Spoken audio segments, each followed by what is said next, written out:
everybody, it's Amber here with the Sacred Light Healing Exchange. I just wanted to talk about transitions today. What is a transition and why is it so damn uncomfortable? So, transition, you'll notice that certain things don't resonate. Maybe you don't want to go do the same things that you used to do, or you're finding that your taste is different, maybe your relationships are changing. You're outgrowing things are shifting. Here's the thing, when things are shifting, because we live in a 3D society, the things around us are physical. So when things are energetic, then they become physical. And it's all connected. It's all connected. So when you are transitioning, things, you're going to get touched in, a lot of the areas of your life. It's not going to just be like, oh, one day, you do your healing work and you feel better and like every life's a Teletubby hip parade. It's an ice cream party. That's not how this works. So you'll maybe notice like certain friendships and things start to change. Maybe you don't really reach for calling those people anymore. You don't really answer your phone for them anymore. Maybe you had like a friend that only really wants things from you, never really to give anything, and you have boundaries up now and you don't just freely give away your power and resources and stuff like that. I'm not saying that you don't show up for people, but takers will always find a giver. They'll always find a giver. And so if you notice, if you start putting up boundaries and you're not the giver anymore, those takers don't call you anymore. And sometimes those are friends. Sometimes those are people that you really loved. You had more of an attachment to them than they had to you. You loved them for a person and they loved you for being a giver, not an individual. Maybe your work environment becomes toxic, stuff like that. Shifting is not comfortable. It's not comfortable because you have to be uprooted in order to be moved. In order to go where you need to go, you have to step outside of your comfort zone. And I'm not saying it's always painful. There are times when it's not. But, when you're shifting, yeah, sometimes it can be uncomfortable. Sometimes it's facing your shadow. And shadow work is tough. Shadow work is not fun. Shadow work is ripping those parts of you open.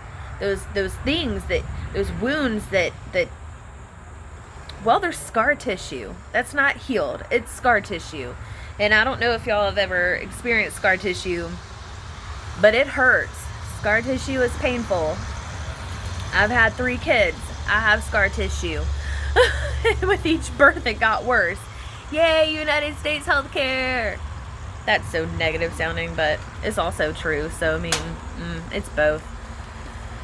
Y'all gonna have to excuse my eye. So I never learned my lesson when it comes to animals. Like, I love them and my body's like, no. So I touched my cat and then touched my eye. And so my eye this morning was literally like, it was so bad. I took Benadryl, so that helped, but it's still like when my body releases all that like histamine and stuff, it makes my skin just look, well, like the Crypt Keeper. It looks terrible. It is what it is, but yeah, that has nothing to do with transitions. Why am I picking myself apart? I don't know. Whatever. But thought it was worth a mention, I guess. But yeah, just if you're ways to cope when you're transitioning is honestly show up for yourself. This is your opportunity, first of all, to learn where you draw your lines. Because here's the thing, especially if you're a giver, and typically this applies to the givers, you'll never know where you end and another person begins if you don't have boundaries. You need boundaries. You need boundaries so that you'll know when somebody's crossing the line. This helps you to avoid getting drained. This helps you to avoid getting hurt. This helps you know how to form your self-care routine. This is literally the foundation to you, to who you are. to what you accept, what you want around you, and how you want to live your life, you know, and what that means for you. And a good word for that is a boundary.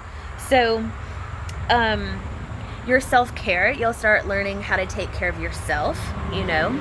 You can get ideas from people and stuff, but your body is not going to have the same requirements that my body has, or his or her body has, because they're individuals. So, you know, and I mean, you have an entire different energetic system than I do. So, I mean, honestly, if you really want to break this down to the astrology, to Ayurvedic, I think, astrology too, I mean, the way you care for yourself will be different because of all these different reasons. It's multifaceted. Everything is so intricate and so, like, divinely designed. But, I mean, we're not separated from that information. But, yeah, I mean, you'll have different requirements. And so, when you're going through a transition, it's good to take note of these things. You'll experience them naturally, but you do want to sit down and take some time to just observe, from a neutral standpoint, maybe from, if you were to play a video game, let's see, what kind, I think it would be, third player, maybe, where you're, like, above, like, almost as if you're, like, looking down on yourself, like you're another, like, a higher perspective, a different perspective on the situation. So having your self-care routine. For me, I take a lot of Epsom salt baths. That helps my body a whole lot. Going outside, eating certain things. I tend to love smoothies. I love smoothies. So I think, you know, yoga, for God's sakes. And I know a lot of those, like, some of those sound pretty cliche, but I mean, that's just what my body requires, and it's taken a gentle routine, but a gentle, like, time. Like, maybe your body requires extra sleep. Maybe you feel better if you wake up a little earlier. I mean, of course, you'd have to adjust to things, but really, I mean, if the reason why we're here is to learn and grow and have experience, then trial and error. It's kind of like a fuck around and find out. You know, eventually you'll find what works for you. Maybe you're a person that likes to journal. Me, personally, I hate doing it. I'm lazy. I don't want to write. This is why I make videos and not writing a book. Because, you know, we all have our own preferences. But, you know, how to take care of your body, but also if you're in tune with your body and you sit down and you listen to it and your cues, first of all, you need to know the cues to your body. Second of all, you need to ask your body, once you learn those cues, you need to ask your body what it needs. It'll tell you.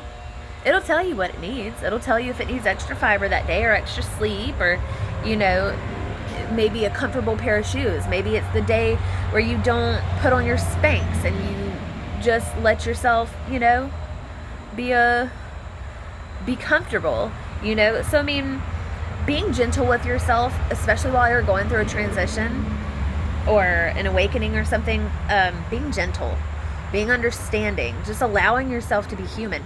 Hold space for yourself to be human. Don't expect the people around you to hold space for you to be human. Hold space for yourself to be human. And sometimes that requires cutting people off, maybe not answering your phone. But you owe yourself things before you owe other people. And I'm not saying, like, ignore your duties, like, don't take care of your kids, stuff like that. Duh. If anybody has to tell you that, then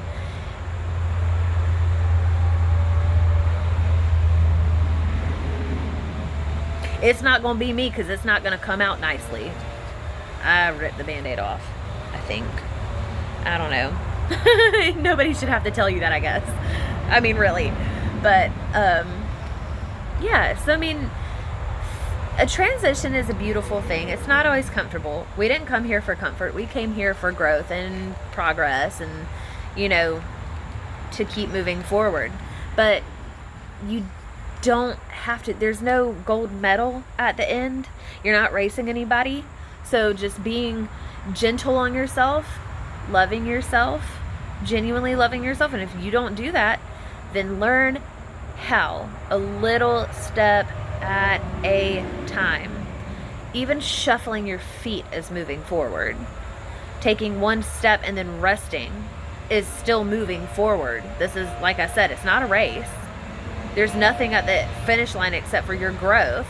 And I mean, you can grow being hard on yourself, or you can grow being gentle, and I can tell you which one you're going to learn and be better, established from. So these are just things to keep in mind. I just wanted to touch on this topic a little bit. But also crystals, the vibration and the frequency can also help hold space for you. I mean, of course you'll need like a support system and stuff. I'm not saying nobody needs support, but you should be showing up for yourself as number one before anybody else. But rest, rejuvenation, taking time to observe, connecting with spirit, whatever that looks like for you. I mean, whether that's through religion or meditation, whatever that looks like for you. And then just, and like I said, crystals are a good way. They can help hold space for you because of their frequencies. Their frequencies can help to attune you, and it can also help to hold space in certain dynamics, certain aspects, so that during this transition, they can help with clarity. There's so many different things, and that would be based on your needs, because a root-based need and a heart-based need wouldn't necessarily need the same, crystals and stuff like that. So yeah, just be gentle on yourself and be understanding, and just allow it to unfold, because these things are helping you. This is for your, this is putting your best foot forward. So much love to you. If you're going through a transition,